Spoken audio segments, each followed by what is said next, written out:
Hello. And welcome to Mindful Glow. I'm so glad you're here today because we're going to talk about something that affects us all, our relationships. As we get older, we all know how important it is to build strong, meaningful connections with others. After all, in our later years, it's not just the physical health that matters. It's the emotional and mental peace that really sustains us. But here's the truth that many of us might not want to face: not all relationships, even with the people we love the most, are good for our well-being. In fact, some relationships can actually be draining, stressful, and harmful to our peace of mind. I know that might sound harsh, but bear with me. Today, we're going to discuss 5 types of people you must avoid in your later years, even if they are family. Yes, you heard that right. Even if they're family. These are the people who can easily drain your energy, leave you emotionally exhausted, and disturb the inner balance you've worked so hard to cultivate. You may find yourself feeling guilty for distancing yourself. But I want you to know, protecting your peace is never selfish. In fact, it's essential for your emotional, mental, and spiritual health. Now, I understand that this is a sensitive topic, and it might even be a little uncomfortable to think about. After all, we're talking about the people who may be closest to us: friends, family, loved ones. But here's the thing: knowing who to avoid and why can actually empower you to make healthier choices for yourself. This is where the wisdom of Buddhist teachings can help us. Buddhism doesn't just provide insight into the nature of suffering, it also offers practical advice on how to handle challenging situations, particularly when it comes to our relationships. As we explore these 5 toxic types of people, I want to introduce you to some key Buddhist concepts that can help us navigate these tricky situations with wisdom, compassion, and grace. Attachment, detachment, compassion, and mindfulness. These are the cornerstones of Buddhist teachings that will guide us through each example, helping us understand how to protect ourselves emotionally and spiritually. You'll see how each type of toxic person is connected to these deeper principles, and how we can respond in a way that preserves our peace, while still maintaining our sense of compassion and understanding. But before we dive into the specifics, I want you to reflect on something for a moment. How many times have you found yourself drained or upset after spending time with someone who made you feel small, criticized, or manipulated? Or how often have you felt obligated to tolerate bad behavior simply because of someone's relationship to you, whether they're a family member or longtime friend? It's a painful reality that many of us face as we age. Relationships that once felt comforting can start to feel like a heavy burden. So, what do we do about it? How do we protect ourselves from these toxic influences while still maintaining our integrity and kindness? Well, that's exactly what we're going to explore today. In this video, we're going to take a close look at these 5 types of toxic people and explore not just how they impact your well-being, but also how you can handle them with wisdom, mindfulness, and compassion. We'll discuss real-life examples, share personal experiences, and uncover the deeper Buddhist principles that will empower you to make healthier, more peaceful choices in your relationships. I promise, this isn't about cutting people out of your life out of anger or resentment. It's about understanding where they're coming from, knowing your own limits, and creating a peaceful environment for yourself. So, let's dive in and discover how we can safeguard our emotional health by recognizing and handling these 5 toxic types of people, and how Buddhist philosophy can provide the clarity and strength to navigate this challenge. Let's begin. 1. The manipulator. The first type of toxic person we need to avoid in our later years is the manipulator. Manipulators can often come across as charming and caring, especially when you first meet them. Their smiles and words seem warm, but underneath, Their behavior is driven by a desire to control others through guilt, deceit, and emotional manipulation. They are experts at playing on your emotions, making you feel responsible for their happiness, their problems, or even their life choices. Their tactics are subtle at first, perhaps you notice little things here and there.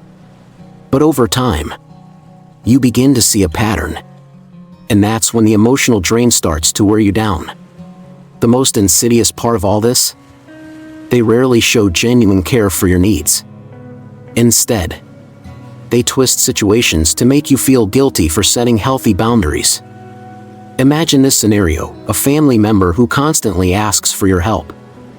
At first, you help out of love and compassion, maybe even a sense of duty. But as time goes on, you notice that this person never seems to reciprocate. You've helped them countless times. Yet when it's your turn to ask for help, they're nowhere to be found. Gradually, they begin to make you feel as if you owe them because they've done so much for you in the past. They'll say things like, "After all I've done for you, this is how you repay me, or you owe me." Remember? These words, though seemingly innocent, start to chip away at your emotional well-being. They don't just ask for help, they demand it. And you begin to feel guilty when you even think about saying no. Over time, this guilt becomes overwhelming. You find yourself caught in a cycle where every time you try to set a boundary, you're met with guilt trips or worse. Emotional manipulation that makes you feel small, selfish, or unimportant. You start to sacrifice your own peace of mind, your time, and your energy just to keep the peace and avoid conflict. But in doing so, you're not just losing time, you're losing yourself. This is emotional manipulation at its finest. The manipulator makes you feel responsible for their emotional state, as if their happiness or well-being is dependent on your actions. They play on your kindness and empathy, using phrases like, "I've done so much for you. The least you can do is help me," or "If you really cared about me, you'd do this for me." The worst part is that they rarely, if ever, recognize the toll their behavior takes on you. Their needs are all-consuming, and they expect you to keep giving and giving without considering the cost to you. From a Buddhist perspective, we can understand this behavior as rooted in attachment, specifically attachment to power and control. Manipulators often feel insecure or insignificant unless they can maintain control over others. And they attach themselves to this need for control as a way to feel important or validated.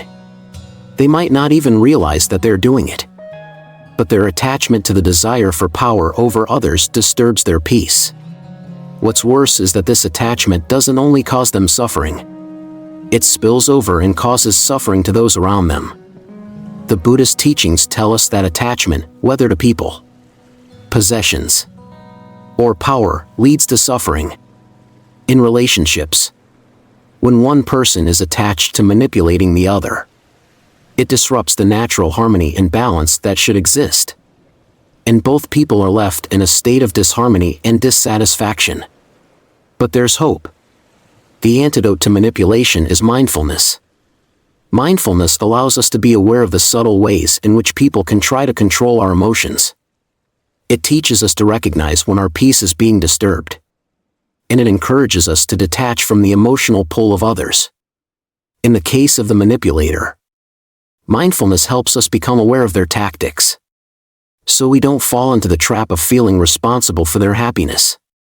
By practicing mindfulness, we can step back and observe their behavior without reacting to it, which allows us to stay grounded and maintain our inner peace. Detachment is another essential practice when dealing with manipulators. Detachment doesn't mean being cold or indifferent, rather, it means protecting your emotional space and recognizing that your well-being is not dependent on pleasing others. It's about knowing when to say no without guilt. Setting healthy boundaries is not selfish, it's an act of self-care. A way of preserving your emotional energy so that you can continue to live with peace and clarity. In Buddhism, the concept of compassion teaches us to show kindness, but also to show that same kindness to ourselves. We have to be compassionate not only towards others but towards ourselves as well. And part of that self-compassion involves recognizing when someone is trying to manipulate us and having the courage to say no in a way that protects our well-being. In doing so, we are not only taking care of ourselves, but we are also helping the manipulator, albeit indirectly. By setting boundaries, we teach them that manipulation is not an effective way to get what they want. We don't do this out of anger or resentment, but out of wisdom and compassion.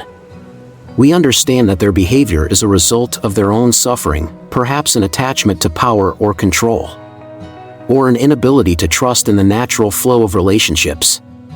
When we set boundaries, we are not rejecting them as a person, we are simply refusing to be complicit in a dynamic that is unhealthy for both of us. Remember, setting boundaries is an essential part of maintaining your peace and dignity. It's an act of love, not just for yourself, but for others as well. It's an act of compassion that says, I value myself and my peace, and I'm not willing to sacrifice it for anyone. So, when you find yourself caught in the web of a manipulator, remember this: mindfulness and detachment are your best tools. Practice recognizing when someone is trying to control your emotions, and take a step back. Set your boundaries firmly but with kindness. And never forget that your peace is worth protecting. By doing so, you protect not only your own well-being, but you also create space for healthier, more balanced relationships in your life. You deserve to surround yourself with people who respect your boundaries, and who care for you as much as you care for them. 2. The narcissist. Continuing from our previous conversation about manipulators, we now turn our attention to another toxic personality, the narcissist. Narcissists are individuals who believe they are inherently superior to others. This sense of superiority is not only about their abilities or accomplishments, but more deeply rooted in their need for admiration, attention, and validation. Narcissists create a world where everything revolves around them, and they expect others to do the same. They crave praise and admiration, yet they rarely, if ever, offer the same care or attention in return. As people age, their narcissistic tendencies can become more pronounced.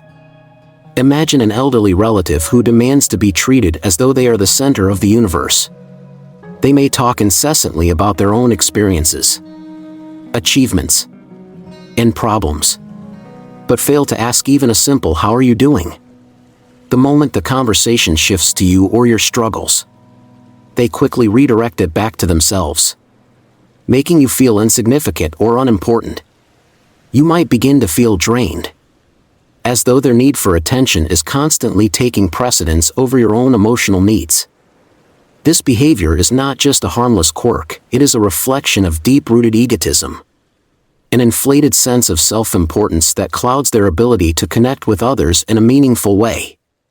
The narcissist's sense of self is fragile and dependent on external validation. They may appear confident, but this confidence is built on a fragile foundation of validation seeking.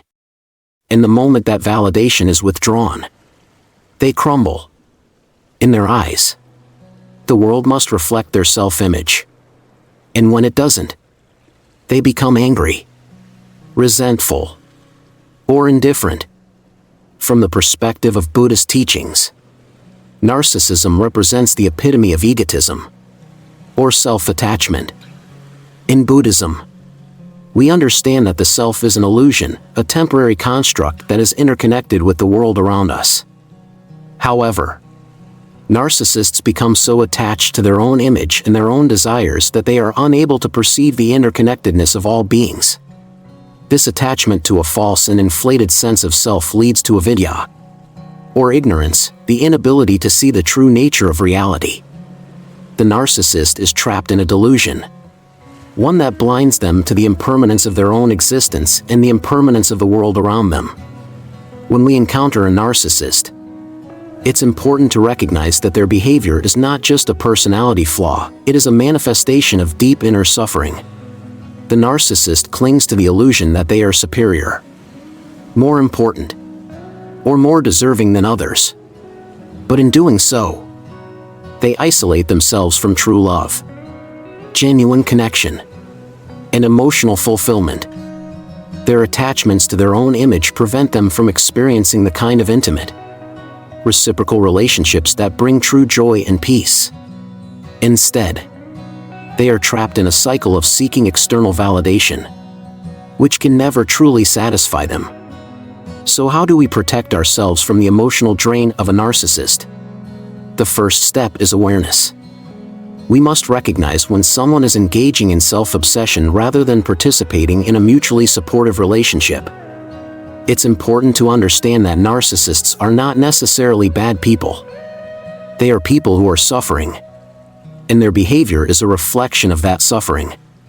Their need for constant validation is not an attack on us personally. It is a symptom of their deep attachment to an inflated self-image. Once we understand that the narcissist's behavior is rooted in suffering, we can approach the situation with compassion.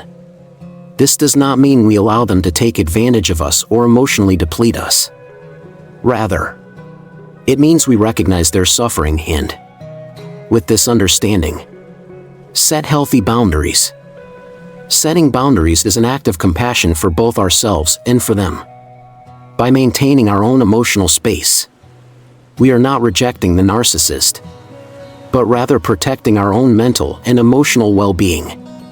In Buddhist terms, practicing humility is key. Humility is not about self-deprecation, but about recognizing that we are all interconnected and that no one person is inherently more important than another. Humility allows us to see the narcissist not as a person who needs to be fixed, but as a person who needs compassion and understanding. However, this does not mean we tolerate their behavior at the expense of our own well-being. Boundaries are essential in any relationship, but they are especially important when dealing with narcissistic individuals. Furthermore, mindfulness can be a powerful tool in dealing with narcissists. Mindfulness helps us to stay grounded in the present moment, to observe the narcissist's behavior without getting caught up in the emotional turbulence they create. It allows us to detach from their need for validation and to protect our inner peace. Mindfulness can also help us avoid reacting impulsively or emotionally to their demands for attention, giving us the space to respond with clarity and compassion, rather than out of frustration or resentment. One of the most important aspects of protecting ourselves from a narcissist is not taking their behavior personally. The narcissist's need for attention, praise, and validation has nothing to do with us. It is an insatiable hunger that comes from their own inner emptiness. They may make us feel small or unimportant, but that feeling is a projection of their own insecurities and not a reflection of our worth. When we detach from the narcissist's need for admiration and focus on our own sense of self-worth, we can avoid being dragged into their emotional chaos. At the same time, we must remember that compassion for a narcissist does not mean tolerating abuse or neglect. It means understanding the root of their behavior and offering kindness from a place of emotional strength, not weakness. Compassion involves caring for ourselves first, ensuring that we are not sacrificing our own peace for the sake of someone who cannot reciprocate. In the end, dealing with a narcissist requires a delicate balance of compassion, awareness, and self-protection. It is about understanding that their behavior is not a reflection of our inadequacies, but of their own attachment to an inflated sense of self. By practicing humility, mindfulness, and setting healthy boundaries, we can protect our emotional health while still offering kindness and understanding to those who are suffering. And most importantly, we can preserve our peace and maintain the healthy, reciprocal relationships that are essential to our well-being as we grow older. 3. The constant critic. As we move forward, let's turn our attention to the next type of toxic person, the constant critic. This individual seems to have an endless supply of things to point out about you, your life, and your choices. Whether they are a family member, a close friend, or even a colleague, the constant critic is always lurking, ready to dissect every move you make. But their criticisms often come disguised as advice, which makes it even harder to defend yourself. In truth, it's a subtle form of control, a way to keep you on edge, second-guessing yourself, and striving to meet expectations that are constantly shifting. Imagine having a relative or friend who seems to have something to say about everything you do. You might spend hours cooking a meal, only to hear them say, "It could have been better if you added this, or you should have done it this way." You could work tirelessly on a project, only to receive a string of critiques that leave you questioning whether any of your efforts are ever good enough. The worst part?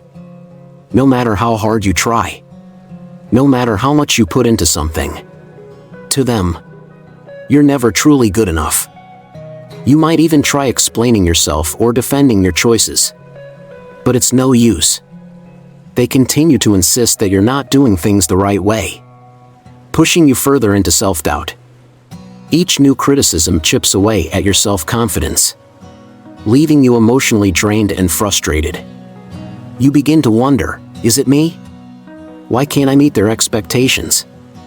This constant judgment creates a cycle of self-doubt, causing unnecessary emotional strain that can slowly erode your peace of mind. From the lens of Buddhist teachings, the behavior of the constant critic can be traced to attachment, a belief that one's way is the only right way.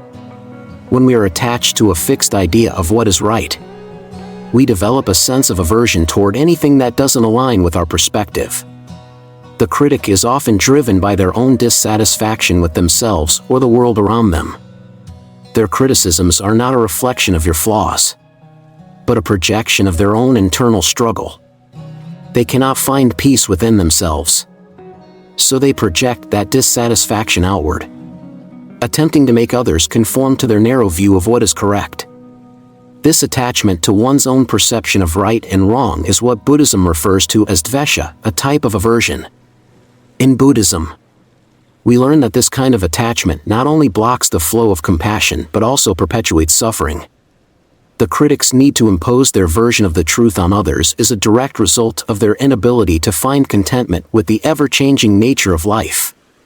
They cling to their beliefs, refusing to let go of the idea that they possess the ultimate truth.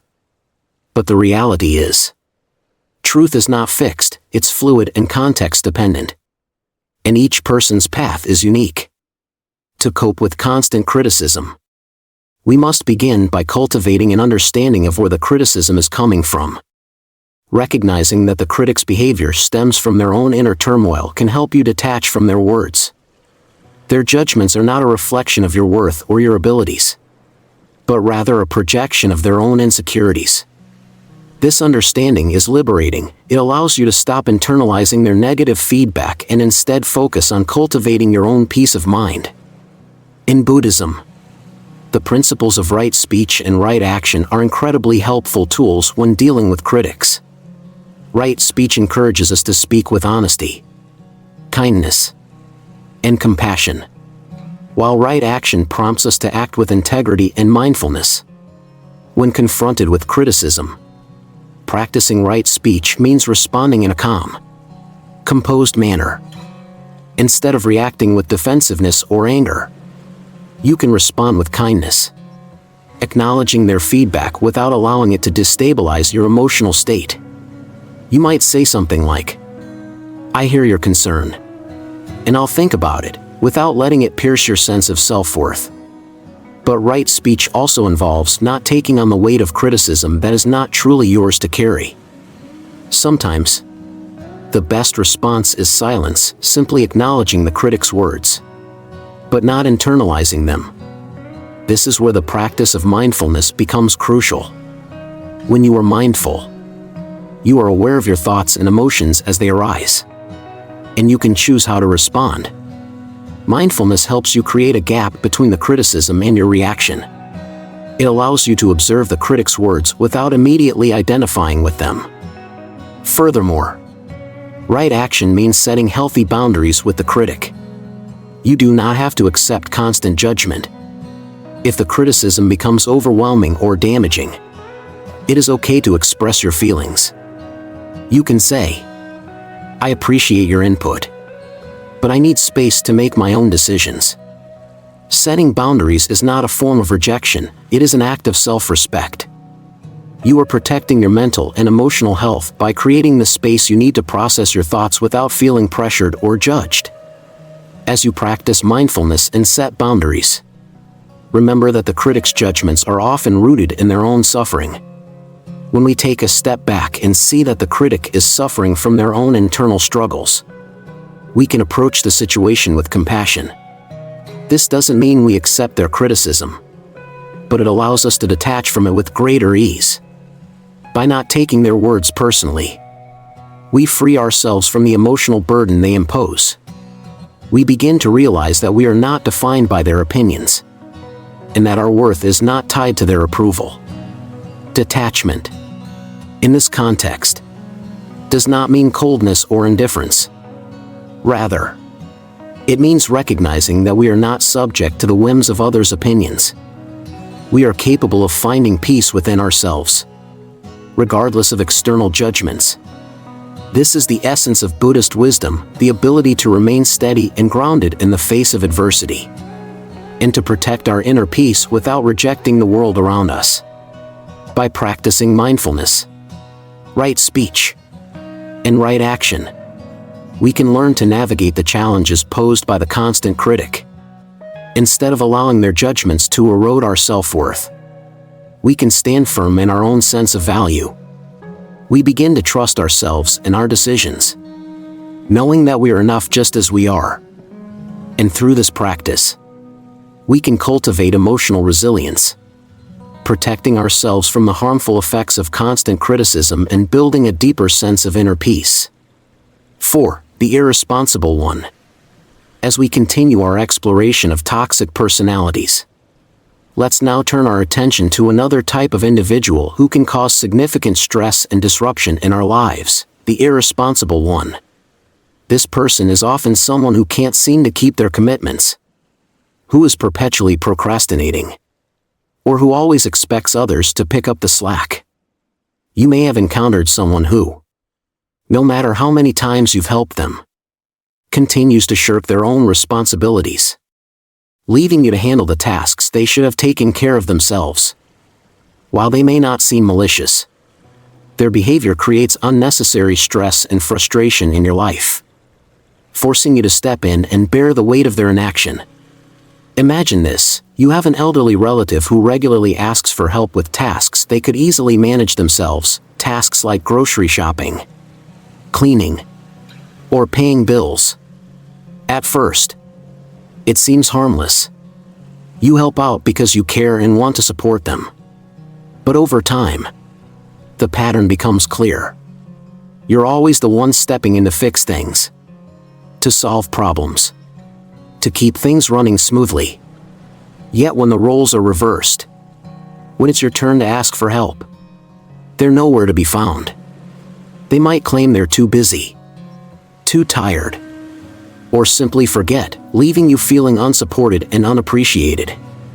This lack of accountability is not just frustrating, it's emotionally and mentally draining. The irresponsible person forces you into a role where you're constantly catering to their needs, often at the expense of your own well-being. Your time, energy, and emotional resources are stretched thin, and in the process, your peace of mind is compromised. You may begin to resent them, feeling like their actions are taking advantage of your generosity. And this resentment can slowly build up over time. From a Buddhist perspective, the behavior of the irresponsible person can be traced back to a lack of mindfulness and effort. Buddhism teaches that we should live with intention, cultivating right effort in all aspects of our lives. Right effort is about dedicating ourselves to the things that matter, to fulfilling our duties and responsibilities with clarity and purpose. When we fail to make the effort, when we allow laziness and negligence to take root, we lose sight of the importance of balance and responsibility. In Buddhist teachings, laziness is considered a form of suffering. It is an attachment to convenience or comfort, a reluctance to face challenges and take responsibility for one's own life. When a person refuses to act responsibly, they are not only harming themselves but also creating suffering for others. Their irresponsibility can ripple outwards, affecting family members, friends, and even colleagues who have to pick up the pieces. The key here is the concept of mindfulness, staying present and aware of our actions and their impact on others. When we are mindful, we recognize that every action has a consequence, and we take responsibility for our part in creating a harmonious, balanced life. For the irresponsible one, the challenge lies in the fact that they are not fully aware of the consequences of their behavior. They may feel entitled to help without ever considering the strain it places on others. They may believe that others will always be there to pick up the slack, without understanding that this dynamic is unsustainable. This mindset is rooted in attachment to comfort and an avoidance of responsibility. Dealing with the irresponsible person requires a delicate balance of compassion and wisdom. From a Buddhist perspective, we are encouraged to show kindness and empathy to others. But this does not mean enabling behavior that harms both parties. Compassion, in this case, involves recognizing when the other person's actions are causing harm and gently but firmly setting boundaries. It's essential to understand that while it's important to be there for someone in need, we must also protect our own well-being and emotional health. Sometimes, the most compassionate thing we can do is to allow the irresponsible person to experience the natural consequences of their actions. Tough love, as it's often called, can be difficult to practice, especially with someone you care about. But in the long run, allowing them to face the consequences of their negligence can be a wake-up call. It teaches them the importance of taking responsibility for their own life and actions. This might involve saying no to their constant requests for help or telling them that you cannot continue to cover for them. The key to this approach is to detach from the outcome. In Buddhism, we learn that attachment to results leads to suffering.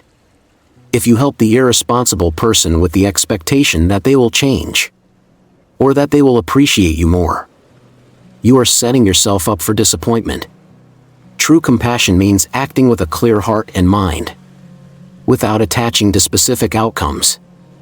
You offer help when it's needed, but you also know when to step back and let them learn the lessons they need to learn on their own. It's also crucial to practice self-care and prioritize your own needs. In situations like this, it's easy to become overwhelmed by the demands of others, particularly if you feel responsible for their well-being. But the Buddhist practice of equanimity teaches us to maintain balance and peace regardless of external circumstances.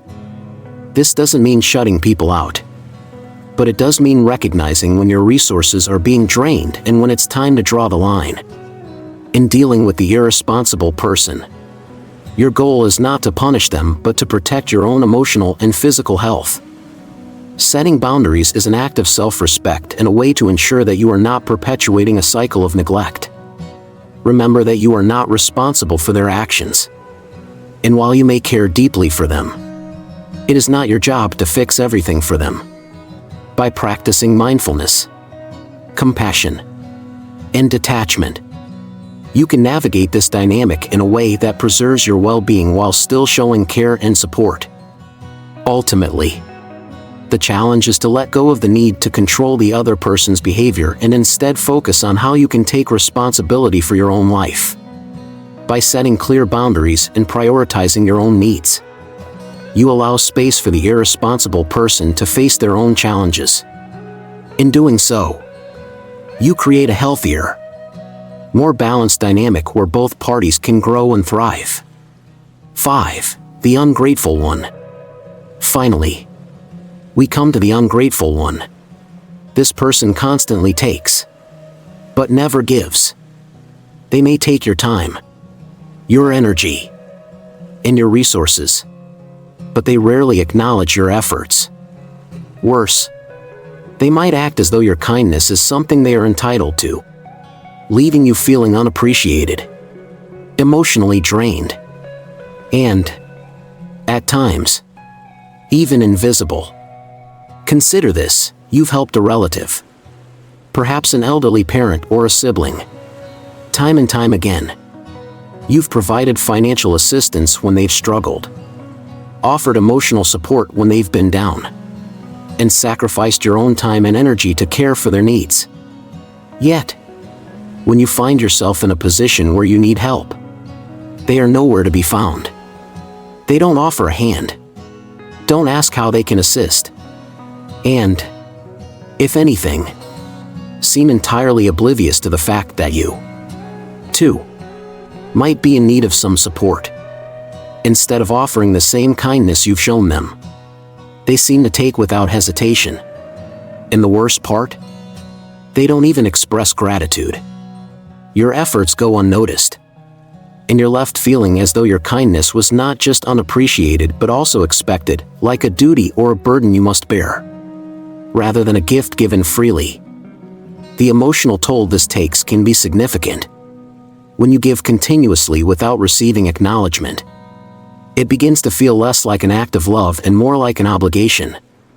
It's draining to constantly extend yourself for someone who cannot see or appreciate your sacrifices. And over time, this lack of recognition can leave you feeling weary and resentful, questioning why you bother at all. You may even begin to doubt your own value, wondering if the love and support you offer are worth anything if they're not returned with even the slightest sense of appreciation. In Buddhism, the concept of gratitude is not just a social nicety, it's an essential practice for maintaining balance and peace in our lives. Gratitude is a form of mindfulness and compassion that helps us recognize our interconnectedness with others. It encourages us to acknowledge the kindness we receive and reflect on the gifts we have been given, whether they come in the form of material support or emotional care. Gratitude, in this sense, is not just about saying thank you but about developing an awareness of the mutual nature of relationships, where giving and receiving are seen as reciprocal acts that nourish both parties. However, when someone is ungrateful, it's often a sign that they are caught in the trap of self-centeredness. They become so absorbed in their own needs and desires that they fail to see the efforts of others. This lack of gratitude is a reflection of their inability to move beyond their attachment to the self. In Buddhism, attachment is seen as a root cause of suffering. The ungrateful person's attachment to their own comfort and needs blinds them to the kindness of others. They might be so caught up in their own world, their own challenges, or their own desires, that they cannot see the generosity and love extended to them. This doesn't mean they are inherently malicious, but it does suggest a deeper suffering within them. Often, people who are ungrateful have not learned the value of reciprocity. They might have been conditioned to expect help without the need to return it.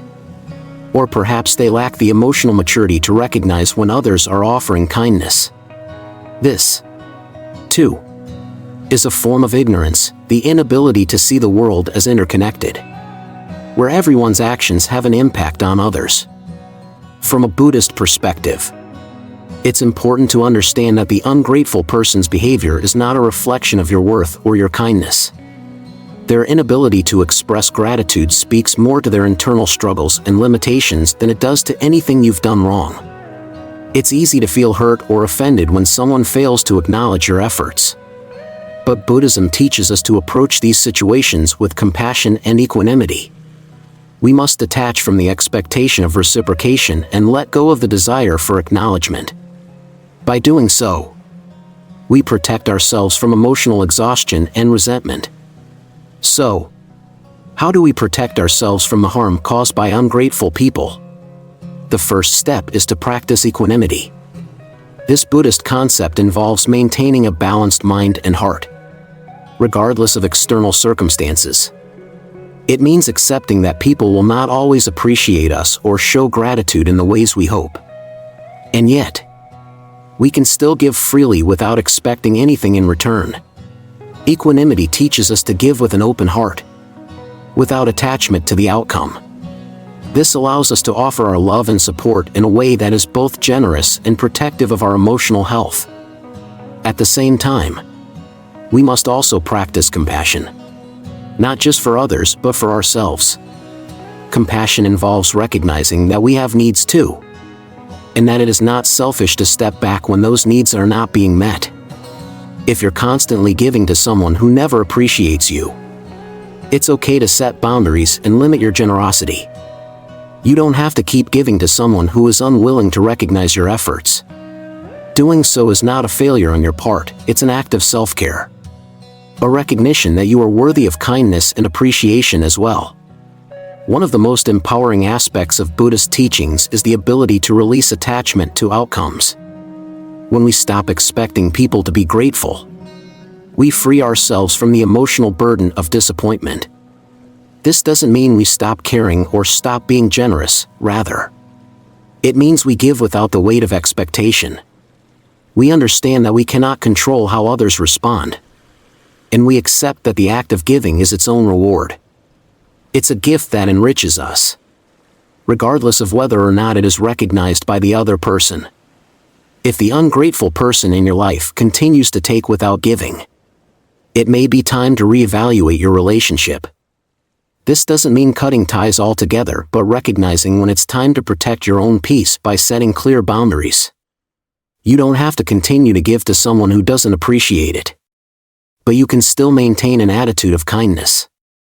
You can love them, care for them, but from a place of detachment, where your worth is not tied to their gratitude. True peace comes when we can give freely, with love in our hearts, and when we can also recognize when it's time to step back and protect our own well-being. The practice of gratitude, both for ourselves and others, allows us to navigate the challenges of relationships with wisdom and compassion, without losing sight of the importance of mutual respect and care. By letting go of the need for acknowledgement, we free ourselves to give without expectations. And in doing so, we create space for true peace and inner harmony. In the end, avoiding these 5 types of toxic people in old age is not about shutting people out or living in isolation. It's about protecting your inner peace and creating space for relationships that nurture your well-being. As we grow older, our time and energy become even more precious, and we must be mindful of where and with whom we invest them. The goal is not to build walls, but to establish boundaries that preserve our mental and emotional health. Buddhism teaches us that every relationship is an opportunity for growth and understanding. Yet, growth can only occur when we are free from the attachments and suffering that come from unhealthy dynamics. When we allow others to drain our energy without reciprocating, it's not just our peace that suffers, it's our ability to offer authentic love and care. To truly give, we must first protect ourselves. Think of it as filling your own cup so that you have something to pour into others. If your cup is empty, there's nothing left to give, and no one can benefit from the love and care you want to share. Walking away from toxic relationships, especially when they are with people who should be closest to us, can feel difficult, but sometimes it's necessary. You are not abandoning them. You are choosing to walk away from patterns of behavior that harm both you and them. When you protect your own peace, you're not only caring for yourself, you're also creating the space needed for more balanced and healthy relationships to flourish. I hope this video has encouraged you to reflect on the relationships in your life and how you can navigate them with greater awareness and compassion. If you've encountered any of these toxic personalities, I'd love to hear your thoughts and experiences in the comments below. We can learn from each other and grow stronger together. Remember, setting boundaries and protecting your peace is not an act of selfishness, it's an essential part of maintaining your emotional and spiritual well-being. Thank you for taking the time to watch this video. I truly appreciate you being here. May your journey forward be filled with peace, compassion, and the wisdom to surround yourself with the right people who honor and respect your space. energy, and heart. If you found this video helpful, please consider subscribing for more content on personal growth and well-being. Let's continue this journey together, nurturing the inner peace that allows us to lead lives full of mindfulness, kindness, and love.